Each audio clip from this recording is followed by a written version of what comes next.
Bonjour, ici Stevie Ray et bienvenue à cette présentation de Bâton Rouge Live en direct du fameux restaurant de la Chenesse, situé au 1400 rue Yves-Blais. Encore une fois, cette semaine, nous allons dans toutes les directions et nous sommes disponibles, comme vous le savez, sur Facebook, sur Kim Arena Flashback.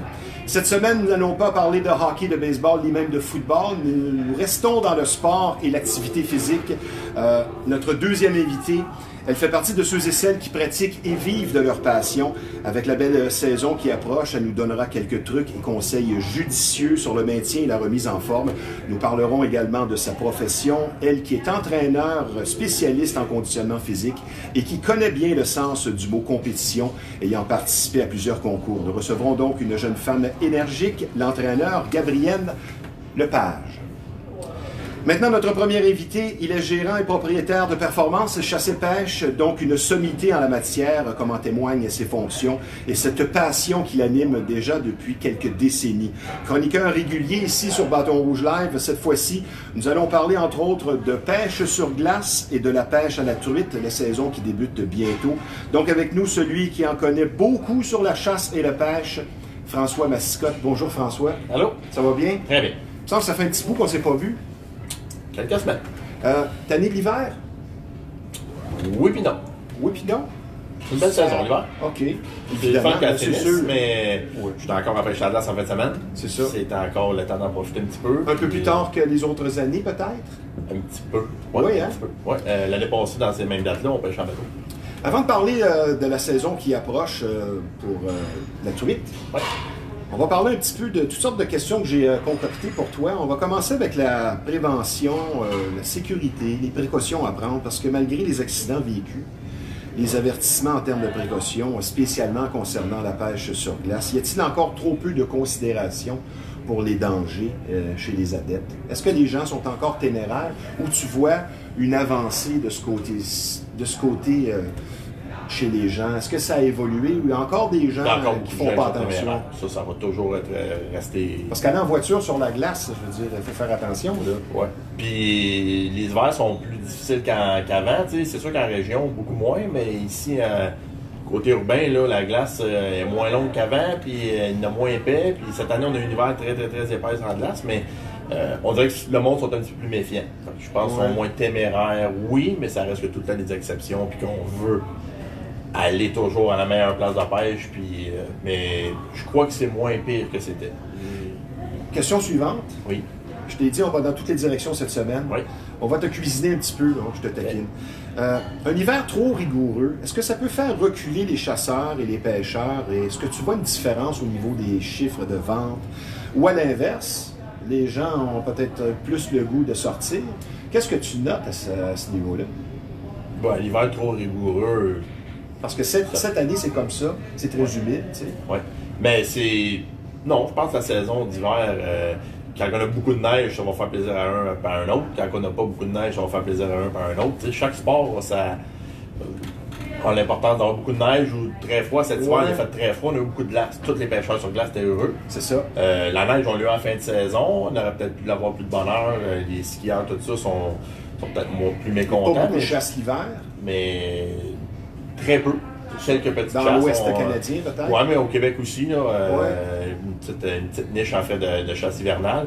Mais non, tout est adepte ou tu ne l'es pas. Là, peu importe, tu vas t'acclimater à la température qu'on va avoir sur la saison.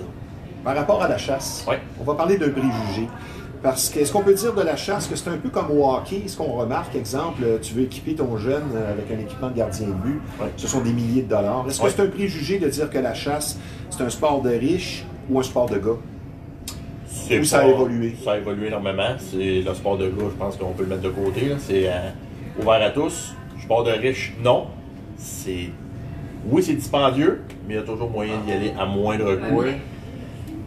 Mais ça reste que c'est quand même pas... je veux dire, c'est ça, c'est plus cher que la pêche, là. Ça c'est bien certain. Un petit peu, oui, plus, mais pas plus cher qu'un autre sport. T'sais, on va dire des fois, le baseball, ça coûte pas cher quoi que ce soit, mais... ça finit par coûter quelque chose quand même. On va acheter une mythe moindrement qui est de qualité, puis des souliers, puis un équipement, c'est facile de monter à 5, 6, 700 $ facilement. Ça. Exactement. Pour la chasse, tu as moyen d'avoir... débuter la chasse, il y a quelques permis qui doivent se prendre, qui sont quand même un 200-250 $ à investir, mais pour un minimum de 5 ans et même quelques permis qui sont à vie permanent. C'est quand même pas si pire que ça. Puis le restant, c'est s'équiper au minimum. Ça reste abordable. Mais ça reste c'est une passion, un loisir, puis un sport, on est tous pareils. C'est ça. Quand on s'en va dans quelque chose, on calcule Ouais. plus, puis on veut toujours ce qu'il y a de mieux dans n'importe quoi. Comme le collectionneur, je veux dire, il va acheter des nouvelles pièces, puis il défonce son budget. En plein ça. J'en ai appris des choses avec toi en 3 ans sur la chasse et la pêche. Ça sent bien, mon affaire. Comme tout le monde, tu as remarqué l'inflation qui nous court après. Je veux dire, c'est fulgurant. Le coût de la vie, là, je veux dire, on se demande quand est-ce que ça va arrêter parce que là, ça n'a plus aucun sens pour des raisons qu'on connaît. Avec l'avancée technologique aussi, parfois il y a des gadgets qui coûtent cher. Quand tu regardes ça, est-ce que tu vois une différence au niveau de ta clientèle par rapport à ce qu'on demande, par rapport au prix offert, ou jusqu'à présent, tu t'en tires quand même bien côté inflation? Où ça touche beaucoup. On s'en tire bien quand même.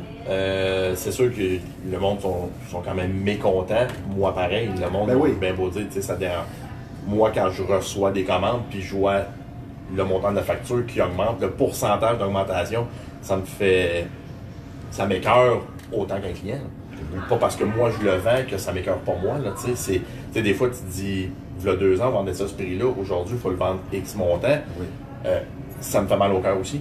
C'est plate de dire où c'est qu'on s'en va. Puis le problème que j'ai présentement... Tu n'es pas qu'un propriétaire aussi. Tu pratiques ce sport-là autant que mes clients. Que moi aussi, ils vont dire « Ouais, mais il te coûte moins cher. » C'est pas parce qu'il me coûte moins cher que ça ne m'écarte pas de le payer plus cher. Pour le même produit, pour X raisons qu'on n'a pas de raison. C'est ça. C'est quoi la raison? Pourquoi il y a une augmentation? À cause de la COVID. Ouais, mais arrête de me dire la COVID, c'est quoi? Moi, là, ma marge de profit dans le magasin, elle n'a pas augmenté. Parce que c'est la COVID. J'essaie justement de ne pas la faire trop sentir à mes clients pour justement qu'ils soient heureux quand ils viennent chez nous, puis que dans son panier, ça apparaisse le moins possible. Mais c'est quoi la raison? Moi, c'est ce que je suis plus capable de me faire dire. Ouais, mais c'est à cause de ça. Ouais, mais donne-moi une raison. Il y en a sûrement qui vont savoir, le renouvellement des assurances. À un moment donné, on dirait que c'est un courant de pensée. Le gaz augmente, tout le monde en profite, parce qu'il y en a qui profitent de ça. C'est en plein ça, tu sais. Je suis d'accord avec toi. C'est juste ça que je t'en ai. J'aimerais savoir une raison à tout ça. Puis les clients, c'est la même chose dans la chasse, dans la pêche, dans la bouffe, dans n'importe quoi. Pour les adeptes des deux types, que ce soit chasse ou pêche, la période avec le plus d'effervescence, est-ce que c'est la période présentement, le printemps, ou ce serait l'automne? C'est 2 saisons qui ont autant d'effervescence l'une et l'autre. La pêche, le printemps, ça dure plus longtemps. Les clients, c'est la pêche, j'en ai déjà parlé souvent dans une autre émission, c'est plus un loisir qu'une religion. Tu sais, la pêche, elle ouvre, puis on a plusieurs semaines pour la pratiquer. Tandis que la chasse, c'est des dates précises. C'est des voyages plus coûteux. Fait que, tu sais, quelqu'un qui part à la chasse à l'orignal, la chasse à l'orignal ne dure pas 6 mois. Fait que c'est un petit peu plus, l'effervescence est beaucoup plus courte dans le domaine de la chasse l'automne que le printemps qui est beaucoup plus longue. Puis, fait que c'est 2 belles saisons. Mais le printemps est le fun parce que ça dure longtemps. Le monde est, quand on dit le monde est on, les clients sont on, c'est le fun. Ils viennent, ils sont heureux. Puis, ils nous comptent un voyage de pêche, ils sont contents de repartir. Je le vois quand je vais te voir au magasin. C'est ça. Non seulement c'est un très beau magasin, je ne dis pas ça parce que tu es là. Je veux dire, je vais faire ma publicité tantôt. C'est sûr qu'on mise là-dessus.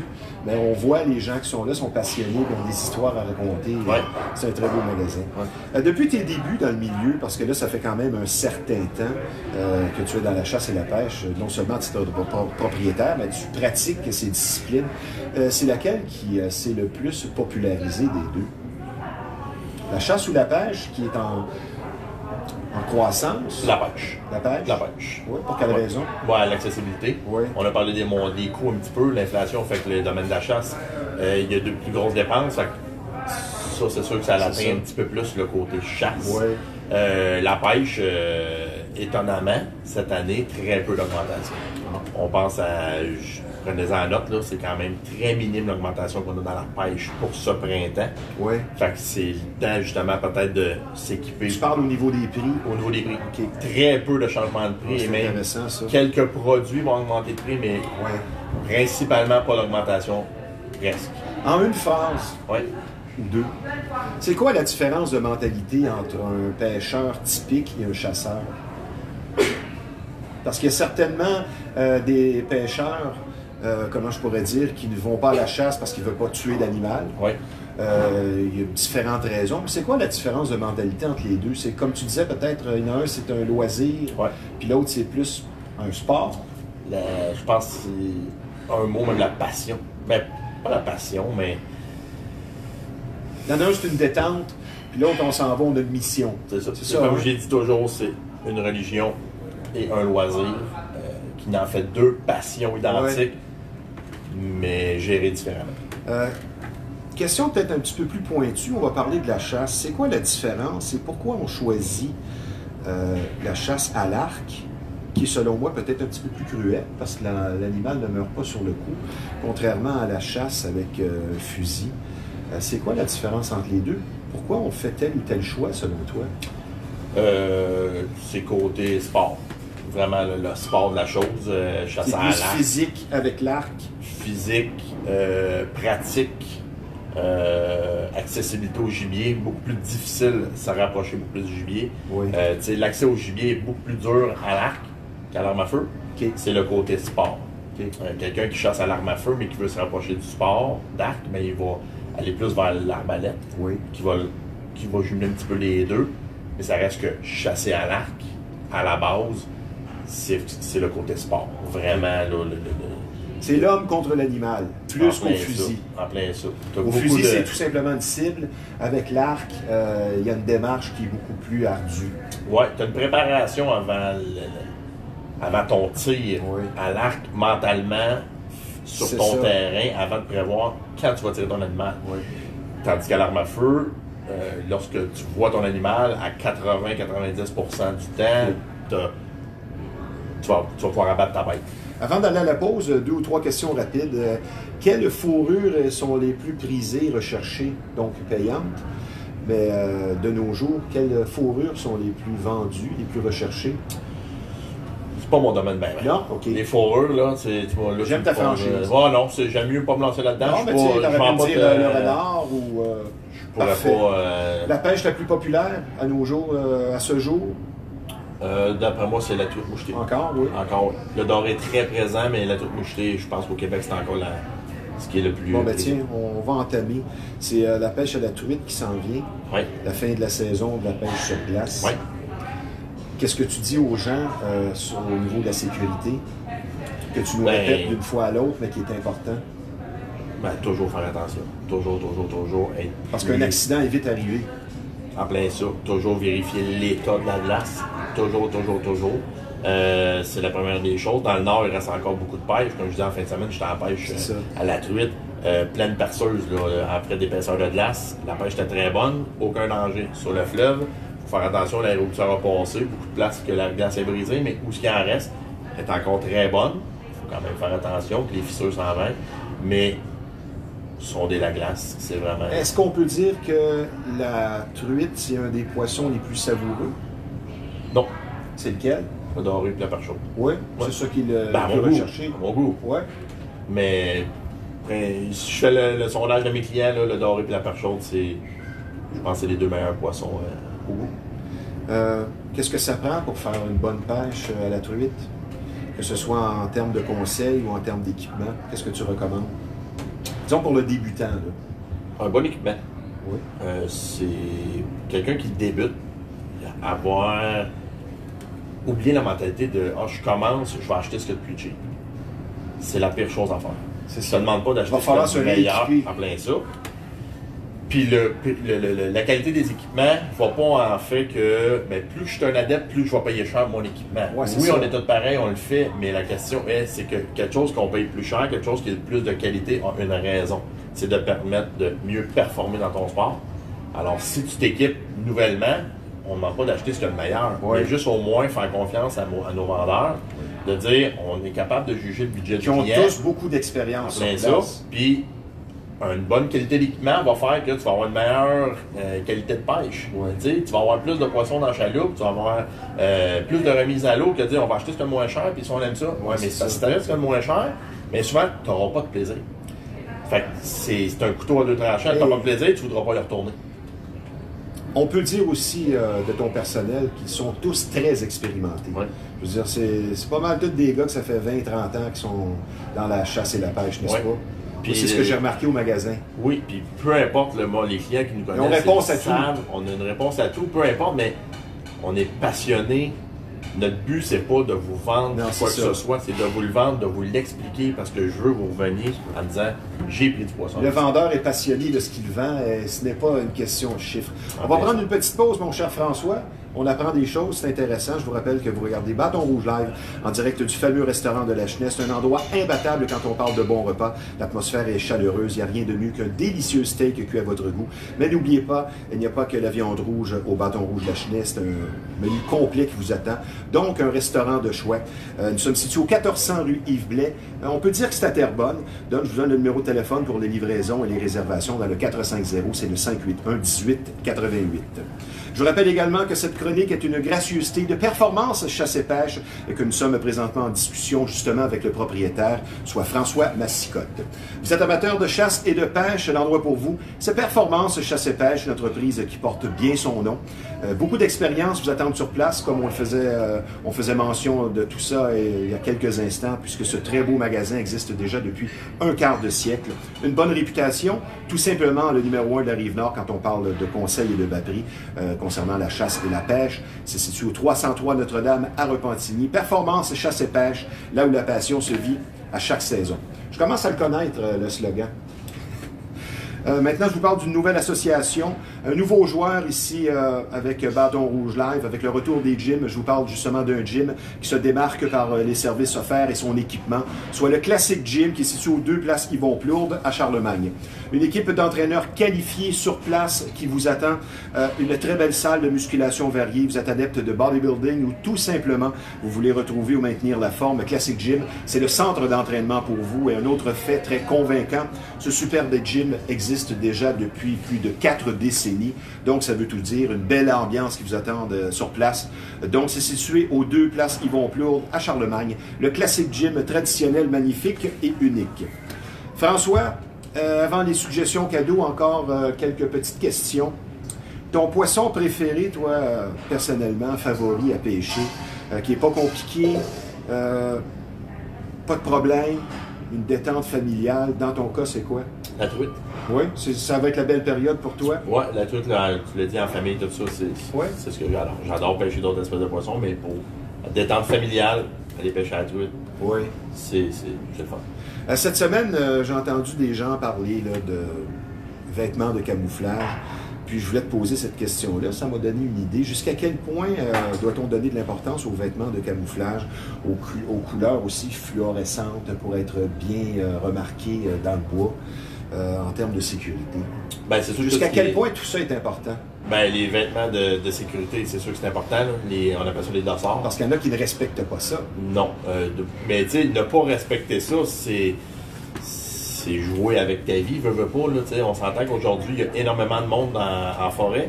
Pas mettre son dossard. Moi, je ne mettrai pas mon dossard en me disant le gibier ne me verra pas. Ben, j'ai dépassé cette mentalité-là depuis longtemps. L'important, c'est de mettre un dossard, pas pour la loi, pour sa propre sécurité.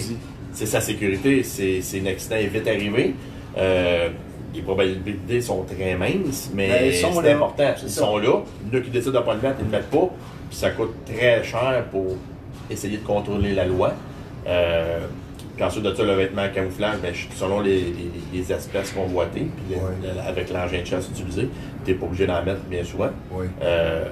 Fait que là, l'importance du camouflage va être très, très, très importante. Oui. Puis nous, au Québec, on utilise beaucoup, on chasse beaucoup l'orignal. La mode est tendance dans le vêtement et moins le camouflage et plus les couleurs très foncées pour représenter plus un orignal, mais c'est là que ton importance de ton dossard va être important de le mettre.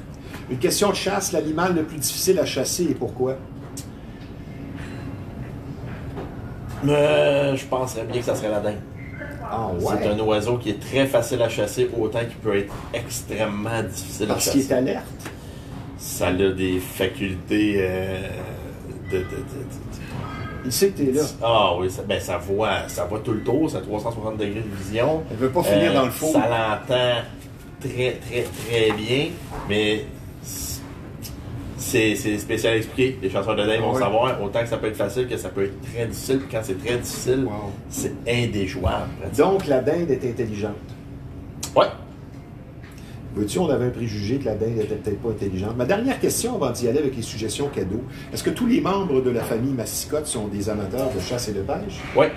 Du père aux enfants, en passant par l'épouse. L'épouse, elle travaille avec toi au magasin. Ah, ben c'est intéressant, ça.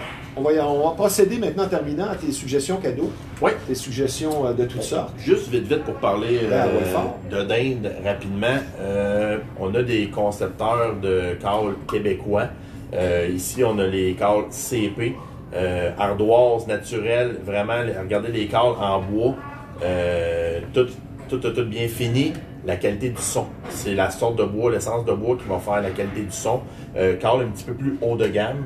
Très le fun à recevoir en cadeau. C'est pas toutes les chansons de j'aimerais ça. Je trouve ça cher un petit peu. On est tous des fois un petit côté très beau, très bien. Le son, merveilleux. Ensuite de ça, quelque chose qui est méconnu un petit peu. Tout ce qui est ardoise comme ça, peu importe la sorte ou la compagnie, vient toujours avec un striker qu'on appelle, c'est un bâton comme ça ici. Pour le tenir. OK, pour coller avec. OK, si on regarde comme ça. Ça vient avec ça ici, cette compagnie-là. C'est important d'en acheter d'autres. Okay? Ça c'est un ensemble qui vient avec tout ça. Toutes les essences de bois différents. OK? Avec en bois ou il y en a qui sont en synthétique pour qu'ils deviennent imperméables à la pluie. Ça fait tous des sons différents. Si on a un ardoise dans son équipement, elle va faire un son. Si on a 5 strikers de plus, on va faire 5 cales avec un ardoise. 2 ardoises vont tomber à 10 cales. Fait que ça fait, c'est économique pour augmenter notre quantité de son dans notre sac à dos. Ça, c'est un beau produit. En terminant, il ne reste plus de temps. Si tu veux en montrer un ou deux rapidement encore. Je vais juste vous montrer une nouveauté dans la pêche. Oui, vas-y. Okay.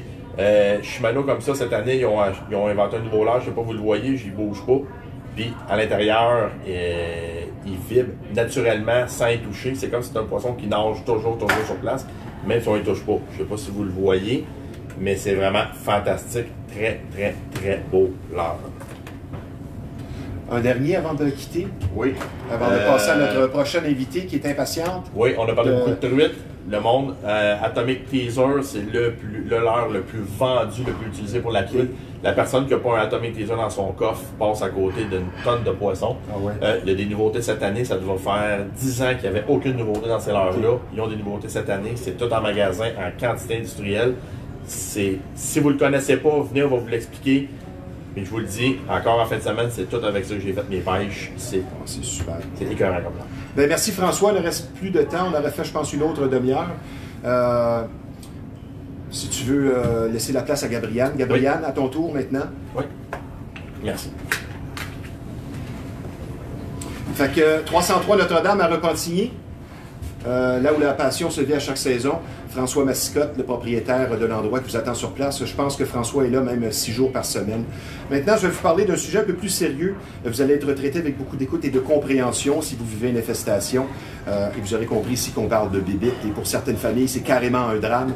Plus vous attendez, plus le problème va s'aggraver. Donc, la solution, c'est Rive-Nord Extermination. C'est 35 ans d'expérience qui vous attendent sur place. Une entreprise familiale très sérieuse et un service personnalisé. Donc, je vous donne le numéro de téléphone à la solution, à une infestation. Rive-Nord Extermination dans le 450, c'est le 582-6706. Parlons maintenant de mieux-être, puisque c'est ce que vous offre notre partenaire Happy Buddha, le Centre du Bonheur, avec une super gamme de soins pour le corps et l'esprit. Et pour optimiser et refaire ses énergies, on s'occupe de vous notamment avec ce qu'on appelle les soins information Access Bar, le déblocage énergétique et le drainage lympho-énergétique. Donc, faites-vous une faveur, Happy Buddha, le Centre du Bonheur, pour s'offrir une vie meilleure et pour faire le plein d'énergie complet, un ressourcement parfait. C'est une très belle expérience que je vous recommande. Happy Buddha, le Centre du Bonheur pour les meilleurs soins énergétiques, un endroit magique. Le numéro de téléphone dans le 514, c'est le 217-54-75. Maintenant, autour de notre deuxième invitée, elle est spécialiste de l'entraînement de conditionnement physique de toutes sortes. Et en marge de l'été qui approche, et pour parler de sa profession, avec nous, une entraîneur qualifiée, également propriétaire de gym qui vibre, pratiquant un travail avec amour et passion, Gabriane Lepage. Bonjour Gabriane. Bonjour. Ça va bien? Ça va bien, toi? Ça va très bien. Je te souhaite la bienvenue. C'est intéressant de parler d'entraînement, je pense, avec le printemps qui approche. C'est même très important parce qu'il y a plusieurs d'entre nous qui avons perdu, en bon québécois, notre shape, perdu nos bonnes habitudes. Mais avant de parler de ton parcours et des services offerts par ton gym et partout, on va parler de ta profession. Et ma première question, sans parler nécessairement de la COVID de long en large, est-ce qu'on a perdu des joueurs pendant le confinement qui peut-être ne reviendront plus à l'entraînement, ou c'est tout à fait l'inverse? Tu notes une explosion de gens qui veulent se remettre en forme. Bien, j'ai remarqué deux choses. En fait, oui, il y a des gens dans la pandémie qui se sont équipés à la maison. Fait que oui, il y en a qui ont peut-être arrêté leur abonnement puis qui n'ont pas retourné dans les gyms. Mais je vous dirais que c'est quand même une minorité.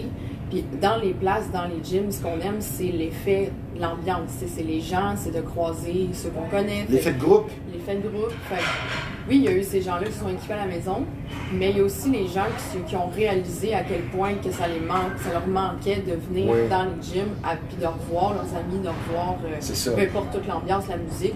Fait que je dirais que ça a fait réaliser à beaucoup de gens ce qui avait manqué. Puis je dirais que c'est une majorité des gens, puis même beaucoup de nouveaux aussi, qui se sont rendus compte qu'en étant encore plus sédentaires, pris à la maison, ils ont réalisé que, OK, là, il faut vraiment que je me mette en forme parce qu'on était confinés totalement. Fait que je pense qu'ils ont réalisé encore plus. Et le fameux effet de groupe, on en a parlé, toi et moi, en pré-entrevue. Moi, je l'ai vécu durant le confinement. S'entraîner à la maison, tu auras beau être bien équipé. Des fois, c'est une question d'orgueil aussi, de fierté. Tu as des gens avec qui tu es, là, surtout entre gars. Ben, tu vas peut-être pousser un peu plus, mais quand tu es à la maison et tu écoutes un match de hockey en même temps, tu as peut-être un petit peu moins de concentration. La question suivante, on pratique ce métier par passion pour vouloir faire progresser les gens, et sûrement pas seulement pour l'argent. Qu'est-ce que tu aimes le plus de ton métier? Parce que je pense que c'est pas trop redondant et tu as une influence positive sur les gens. Qu'est-ce que tu apprécies le plus de ce que tu fais?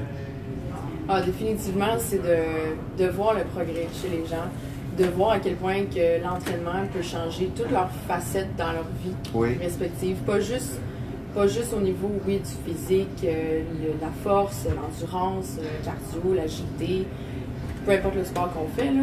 Mais c'est aussi tout dans les sports, dans les sphères individuelles, en dehors de ça. Fait que tout dans leurs relations, dans leur confiance en eux, peu importe dans... ça joue sur tout. Ça joue sur tout. Tu veux bien manger, tu veux t'étirer, tu veux bien récupérer, tu veux bien dormir parce que tu vas avoir de l'énergie demain pour aller au gym. Quelqu'un qui s'entraîne spécialement le matin, le restant de la journée, c'est comme, moi je dis toujours ça, je veux dire, emmène-en des projets, parce que tu comprends aussi avec les années que l'entraînement, c'est pas seulement une question de muscles et de gros bras, c'est une question d'énergie, et tu vois une différence, spécialement chez les gens de 60-70 ans qui s'entraînent, sont encore très énergiques, alors ceux qui ne sont pas entraînés... Sans parler de toute la santé psychologique, puis la santé sociale, communautaire, ça aussi, ça fait partie de tout ça. Oui, il y a tous des effets neurologiques, physiques qu'on note depuis des années, mais c'est toute la partie aussi confiance en nous. Ça répond peut-être un petit peu à la prochaine question, parce que toi qui connais les bienfaits de l'activité physique, de l'entraînement, au-delà de la question de l'image, tu dis quoi pour convaincre ceux de 30, 40, 50, 60 ans qui ne s'entraînent pas sur les vertus, les bienfaits de l'entraînement? Parce que c'est sûr, on va mieux vivre au quotidien, on va mieux vieillir, on a une meilleure énergie, on va optimiser ses horizons. Tu leur dis quoi en quelques phrases à ces gens-là qui leur manquent peut-être des fois juste un petit push pour le faire? Des fois, c'est la gêne. Tu leur dis quoi pour les convaincre? Il faut qu'ils essayent au moins une fois. Ils peuvent pas se faire une idée sans avoir essayé. Puis les gyms sont tellement différents d'un des autres. Fait qu'il faut pas s'arrêter à seulement une place. Des fois une mauvaise expérience. Oui, t'as peut-être pas une bonne expérience à une place, mais peut-être qu'un autre style de gym avec une autre vision ou d'autres styles d'entraînement. Il faut que tu trouves qu'est-ce que t'aimes, qu'est-ce qui te stimule, puis qu'est-ce qui te donne envie de recommencer, puis que ça te fait travailler, que c'est stimulant, que t'as une progression. Si tu sens pas qu'il y a de progrès, il manque quelque chose, il va manquer quelque chose, tu vas manquer de motivation à un moment donné. Fait que c'est ça que je leur dis, c'est arrête-toi pas à la première impression, puis trouve qu'est-ce que t'aimes, trouve qu'est-ce qui te donne chaud, qui te fait travailler, qui te stimule, puis que t'aimes l'ambiance, puis que t'as envie d'y retourner le lendemain. C'est ça. C'est ça. Tu diriges le gym L'Usine de Repentigny. C'est un rêve pour toi et ton conjoint d'avoir pu avoir cette opportunité d'être propriétaire d'un gym? Oui, vraiment. En fait, on s'attendait pas à... une idée qu'on avait en tête, mais c'était pas, on pensait pas que ça allait arriver aussi vite. Ben oui. Fait que la pandémie, quand elle est arrivée, on était comme, OK, ça arrivera vraiment. Tu es propriétaire depuis quelle année? Ça fait depuis le 1er novembre. Oh, c'est le fun, ça. Fait que dans le fond, nous, on a acheté en pleine pandémie parce que c'est ça, la place, il y avait une opportunité là. Fait que nous, on s'est dit, go, on se lance. Là, on a refermé 2 mois après à cause de l'autre confinement, fait qu'on a eu peur. Mais on était prêtes, on avait les reins solides, il n'y avait pas question qu'on laisse tomber notre rêve. Puis on travaille peu à peu, on commence, mais ça va vraiment bien. Moi, je dis souvent que le plus beau point en commun, parce que dans un couple, c'est important d'avoir des passions communes. Je pense que l'activité physique, l'entraînement dans un couple, c'est très important.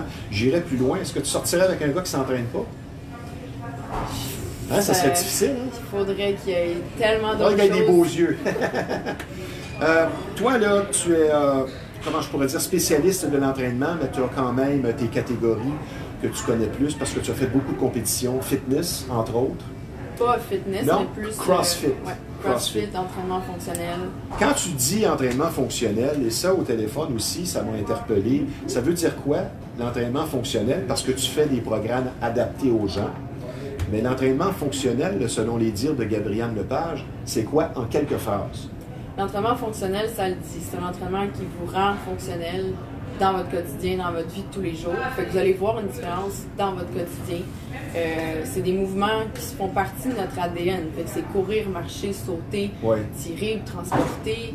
C'est toutes des choses avec n'importe quel objet, que ce soit une barre, un kettlebell, un ballon. Donc, tu mets l'accent sur ces mouvements-là. Oui, parce que ça fait partie de nous. C'est les mouvements qu'on a toujours faits depuis qu'on est capable de marcher sur 2 pattes.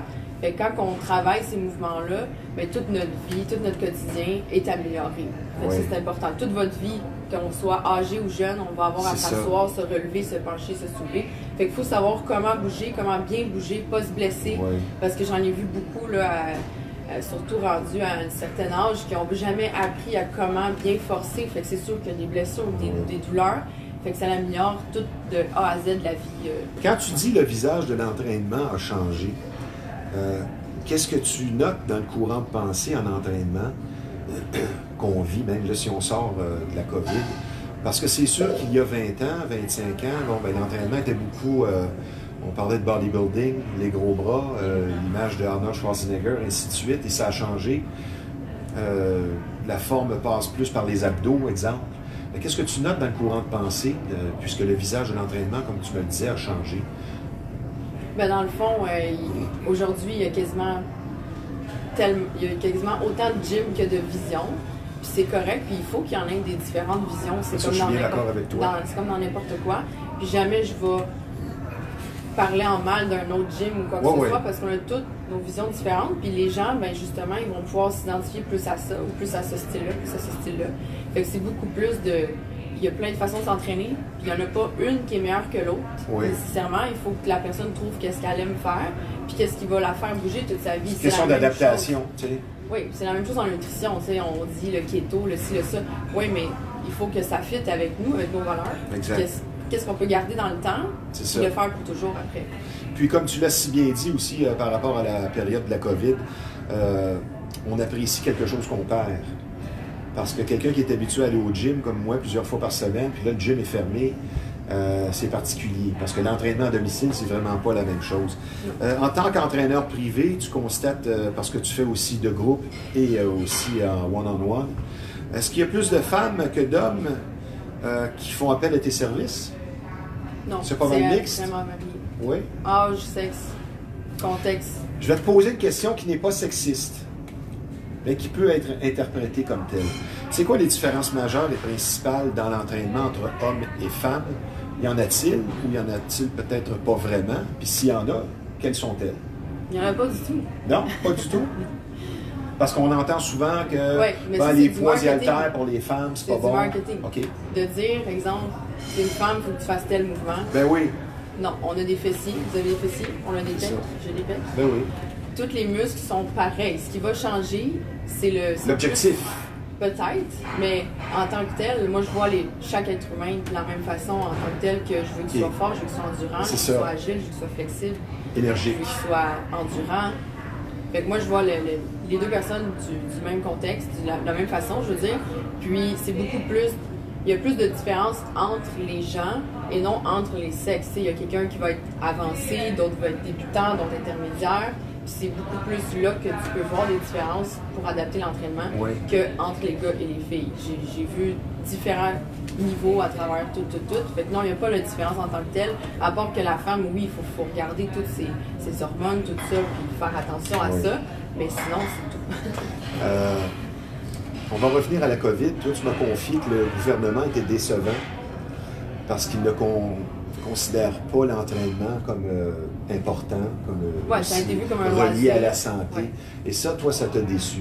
Oui, vraiment, parce qu'on s'est rendu compte que, OK, on est clairement pas, on fait pas partie de la solution.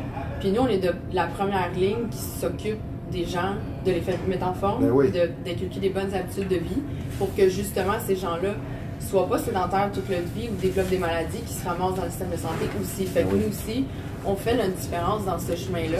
Puis on s'est rendu compte que, OK, donc clairement, on est vu comme un loisir, puis comme des douchebags qui savent pas comment gérer un gym. Mais c'est souvent aussi les gens envieux qui ont des critiques contre ceux qui s'entraînent. On va en parler des préjugés un peu plus loin.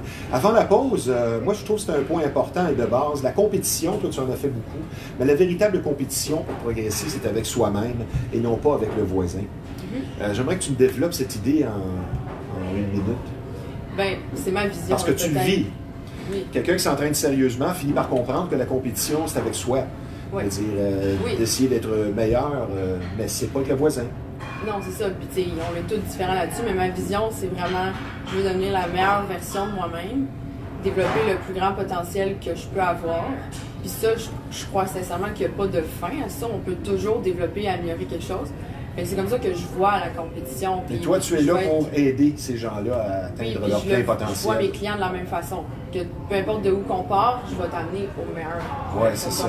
Puis même si je suis en compétition envers d'autres filles ou d'autres gars, je les vois pas nécessairement comme des concurrents, mais je vais être aussi fière s'ils atteignent peu importe où. C'est ce genre de compétition-là. Oui, c'est fun de se challenger et tout, mais jamais ça va être je veux piler sa tête de quelqu'un. Non, c'est ça. Je veux aller au sommet. Mais parfois, dans le domaine de la compétition, peu importe le sport, ça peut aller trop loin. Oui, c'est ça. Je veux dire, comme au hockey, on voit des parents qui, je veux dire, l'enfant a 11 ans, je veux dire, c'est pas la LNH. Mais là, ça chahute l'arbitre à un moment donné. Qu'est-ce que tu veux? C'est l'être humain. On va prendre une petite pause, Gabrielle. C'est fort intéressant. Je vous rappelle que vous regardez Bâton Rouge Live en direct du fameux restaurant de la Chenesse, c'est au 1400 rue Yves-Blais. Nous sommes en compagnie d'un entraîneur expérimenté, très qualifié en conditionnement physique, soit Gabrielle Lepage. Je vous parle du tout dernier partenaire à se joindre à l'équipe de Bâton Rouge Live, une entreprise responsable et sérieuse, spécialisée dans le dressage et l'entraînement de votre animal favori, soit J'aime ton chien. Courtoisie et expérience font partie de la culture de l'entreprise, que ce soit un simple ajustement sur le comportement ou pour tout ce qui concerne le dressage et l'entraînement du chien. Évidemment, son animal de compagnie, c'est un peu comme un membre de sa famille. On ne veut pas le confier à n'importe qui. Donc, pour consulter et confier son animal en toute confiance, dites-vous que si votre animal favori était un humain, vous iriez chez J'aime ton chien. Je vous donne le numéro de téléphone de l'entreprise spécialisée en comportement canin dans le 514. C'est le 895-8738. Chez J'aime ton chien, votre animal sera aux petits soins. Et je vous parle maintenant d'un garage tout à fait particulier, très fiable, Samoto, situé au 1133 Notre-Dame à Repentigny. C'est un garage dont la réputation n'est plus à refaire, la confiance règne, le travail est bien fait. C'est le respect du client en premier qui est très important. On ne va pas vous changer des pièces absolument pour rien. De longues années d'expérience et de longues explications vous attendent sur place. Ce sont les tops de la mécanique et du débosselage, donc Samoto, situé au 1133 Notre-Dame à Repentigny. Gabrielle, une question un peu philosophique. Pour un succès à l'entraînement, quel pourcentage tu donnes et de 1 à l'aspect psychologique et de 2 à l'entraînement comme tel et à l'alimentation? Parce que c'est beau s'entraîner, mais si tu manges de la pizza à chaque repas, tu n'avanceras pas. C'est beau bien manger, mais si tu ne fous rien et que tu ne dors pas, ça ne sera pas bon non plus. Et l'aspect psychologique, toi et moi, on en a parlé, c'est très important. Mais quel pourcentage tu donnes à tout ça, toi, dans ton approche? Je donne pas de pourcentage, en fait. J'aime pas ça donner un chiffre, parce que je pense que le plus important, selon toi? Sont tous importants. C'est vraiment un équilibre qu'il faut avoir entre tous ces aspects-là pour arriver à un succès. Okay. Si on donne trop l'attention à la nutrition, mais qu'on néglige d'autres, ou on fait moins attention à d'autres, ça va être moins efficace. C'est vraiment de trouver la meilleure méthode pour toi dans toutes ces sphères-là, la meilleure solution. puis que ça s'aligne pour toi, en fonction de toi, qu'est-ce qui fonctionne, puis qu'il y a un équilibre en tout ça. C'est toujours ça, je veux dire, les philosophes le disaient, c'est l'équilibre qui va faire que quand tu as trouvé ce point-là, que tu n'es pas dans les extrêmes. Comme trop s'entraîner, c'est pas bon non plus. Ouais, exactement. Je veux dire, tiens, ça va m'amener à ma prochaine question qui est un peu connexe de ta vaste expérience. Quelles sont les lignes directrices, ton mindset personnel au quotidien, côté motivation à cultiver et trucs à appliquer? La démarche de Gabrielle Lepage, personnellement, c'est quoi? Comment je me motive? Comment tu te motives? Tu sais, il y a des phrases clés qu'on a tous. Tu sais, il y en a un, c'est d'autres choses. L'autre, c'est... On a chacun... Moi, je dis toujours, quand ça te tente moins, rends-toi au gym, puis le travail est pratiquement fait, parce que rendu là, même s'il fait moins 20, puis il neige, au moins tu t'es rendu au gym, rendu là. Tu sais, ça, c'est une de mes lignes à moi. Mais toi, au quotidien, c'est quoi? Point de vue motivation. Mes clients qui écoutent vont rire, parce que je le dis tout le temps dans les cours, c'est une rep à la fois. Ah, ben oui. Un round à la fois, une rep à la fois. Faut pas penser...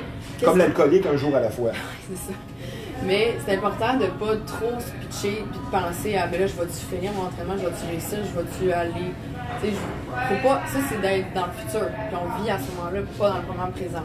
Fait que d'être dans le moment présent, tu peux pas... C'est le seul moment qui existe réellement. Fait que si tu es dans le moment présent puis tu mets toute l'attention dans ce que tu fais là, mais t'es pas en train de penser à ce que tu vas faire dans 5 minutes, ni dans le passé, fait que tu vis vraiment dans le moment présent. Fait que ça, c'est une de mes phrases. Fait une rep à la fois, un entraînement à la fois, une chose à la fois, un jour à la fois, une seconde à la fois. Tu sais, quand on vit nous, notre entraînement, c'est quand même intense.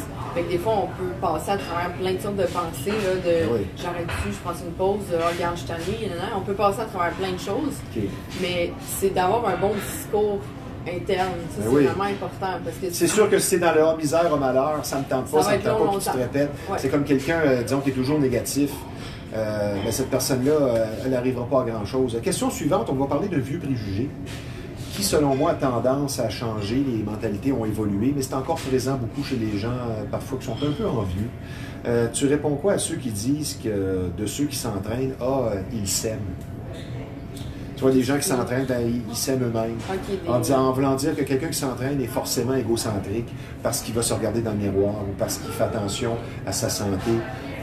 Ce qui n'est pas le cas. Ça, c'est mon point de vue. Je veux savoir qu'est-ce que tu en penses de ce préjugé-là. Est-ce que tu le vois encore? Que quelqu'un s'entraîne, c'est parce qu'il s'aime trop, dans le fond? Oui, on peut le dire comme ça.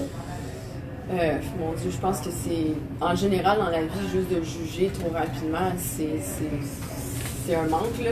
Mais c'est correct d'aimer son corps.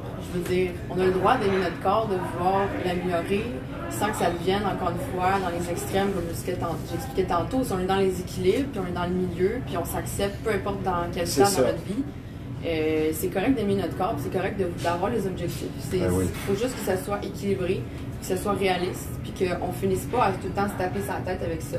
Parce que ça, oui, c'est sûr que là, ça devient négatif. Mais non, on n'est pas juste des gens qui aiment se regarder dans le miroir, c'est tout le contraire. Moi, j'aime beaucoup plus voir que j'ai été capable de lever plus lourd, puis j'ai été capable de me battre, puis l'autre semaine, j'avais pas réussi. Fait que ça, c'est beaucoup plus motivant. Fait que c'est pas juste le physique, là. Et l'entraînement va nous aider dans notre quotidien. Parfois, le quotidien n'est pas facile, mais l'entraînement vient rehausser non seulement ton énergie, tes horizons, ton optimisme. On va tomber dans quelques questions rafales. Il ne reste que 5 minutes. Es-tu d'accord avec la notion de 1 gramme par livre que tu pèses par jour? Exemple, le gars pèse 200 livres, ça lui prend 200 grammes de protéines par jour. Es-tu d'accord avec ça, oui ou non? Oui, c'est une ligne directrice qui est importante. Comme moi, je vais le calculer avec mes clients, mais après, c'est toujours... Tu peux pas selon toujours chaque personne. Oui. Tu peux pas toujours te fier à ce que tu as appris. Puis, c'est vraiment de l'appliquer d'une personne à l'autre. C'est comme j'expliquais pour les différentes façons de voir la nutrition. Ben oui, ça va marcher sur un, mais sur l'autre, ça ne marchera pas. Fait qu'il faut l'appliquer. Comme moi, exemple, si je me fie à le calcul, ben je mange un peu plus que ce que je suis supposé. Mais c'est ça qui me satisfait. Sinon, je vais avoir faim toute la journée. Il y en a d'autres qui ne sont pas capables de manger ce qui est recommandé. Exact. Comme moi, si je déjeune pas assez, il n'y a rien à faire, j'ai pas d'énergie. Le repas le plus important pour moi, c'est comme le déjeuner. Maintenant, tu me réponds vraiment par une phrase, un nom, ou tu sais, vraiment comprimé. Là. Un entraînement le moindrement sérieux, c'est combien de fois par semaine quand ça commence à être sérieux? Un entraînement qui... Quand tu tombes sérieux à l'entraînement, c'est combien de fois par semaine? Parce que 2 fois par semaine, c'est pas sérieux. Mais tu es sérieux de dire que tu es à ton affaire, puis ça va bien, c'est combien de fois par semaine? Je dirais un 3-4 fois. Ouais. Puis 5, c'est comme parfait, c'est limite. Ben, 3-4 fois, c'est vraiment pour voir une évolution. Que ça soit comme parfait pour qu'il y ait quelque chose qui se passe. Mais pour moi, quelqu'un qui peut juste s'entraîner une fois par semaine, c'est pas moins sérieux. C'est juste, des fois, ça dépend de leur horaire, la réalité. Ben, disons que les résultats vont être un petit peu moins. C'est sûr, mais des fois, il peut en avoir pareil, mais moins. C'est ça. Est-ce que c'est mieux un entraînement avec intensité de 25 minutes ou un 45 minutes où l'effort est moyen? Ben moi, je vais prôner plus l'intensité, c'est sûr. C'est sûr, parce que c'est ça qui va avoir le plus d'efficacité. C'est ça qui est montré dans les études. Mais un entraînement de 45 minutes peut être aussi efficace, ça dépend de la méthode, encore une fois, de l'entraînement. Est-ce que l'âge a vraiment de l'importance ou on donne trop d'importance à ce mot-là quand on parle d'entraînement? J'ai vu des gens jeunes, vieux, peu importe, puis de différents niveaux à travers toutes les tranches d'âge, fait que c'est vraiment pas important l'âge. Fait qu'on n'est jamais trop jeune pour commencer à s'entraîner, on n'est jamais trop vieux pour commencer à s'entraîner. Il faut bouger, peu importe l'âge. Ma question suivante, si tu te retrouves sur une île déserte, puis tu as un choix à faire qui est obligatoire et pour le long terme, est-ce que c'est mieux de garder l'entraînement cardio ou d'y aller avec les poids et les machines? Si tu as un choix à faire, là, tu prônerais quoi? Ben, sur une île déserte, il y a plein de choses que je peux faire, courir, sauter, grimper. Fait que sans partant, on l'a là. Mais c'est une bonne question. Je pense que je m'occuperais plus de la force parce que, je veux dire, quand tu es en mode survie, tu es tout le temps en train de bouger, tu dépenses énormément d'énergie. Fait que je pense que j'irais plus avec la force pour que je sois capable de grimper toute ma vie. Pour aller chercher un cocotier. Un commentaire, ça c'est comme la dernière question. Je pense que c'est un bon conseil. Viser la régularité pour le long terme et essayer d'éviter de faire ça dans son entraînement. Parce que c'est beau aller s'entraîner 6 jours cette semaine, 6 jours la semaine prochaine, mais ça se peut que là, tu te tires dans le pied, puis que la semaine d'après, ça va être seulement 2 ou 3 parce que tu es brûlé. Es-tu d'accord avec ça, de viser la régularité? C'est la clé. Oui. Gabrielle, pour ceux qui veulent te rejoindre, ton numéro de téléphone? 514-978-0340. Puis ton conseil ultime là, avec l'été qui approche, pour les gens qui doivent se remettre en forme, en une phrase, tu leur dis quoi? Entraînez-vous pas juste l'été, c'est toute ta vie. Ah, ben ça c'est bon. Ben merci, je te souhaite beaucoup de succès dans ce retour à la vie normale. Longue vie à ton entreprise. Merci d'avoir été des nôtres, on va se reprendre. Donc, Gabrielle Lepage, entraîneur qualifié en conditionnement physique de toutes sortes. On a juste à t'appeler pour avoir de bons conseils et un entraînement privé. Merci Gabrielle, à la prochaine. Merci. Maintenant, en terminant, je vous parle du centre d'imagerie Pixel, que l'on surnomme l'incontournable quand on parle d'imprimerie et de graphisme. C'est tout simplement le numéro 1 de la Rive-Nord et c'est pas tellement dur à trouver. C'est en face de la marina de Repentigny, l'ancienne marina de Repentigny, située au 351 Notre-Dame à Repentigny. Un service varié, très professionnel qui vous attend. Donc, le numéro de téléphone de Pixel, l'incontournable, dans le 450, c'est le 654-9944. Merci à nos deux invités. Ici Stevie Ray, à la semaine prochaine.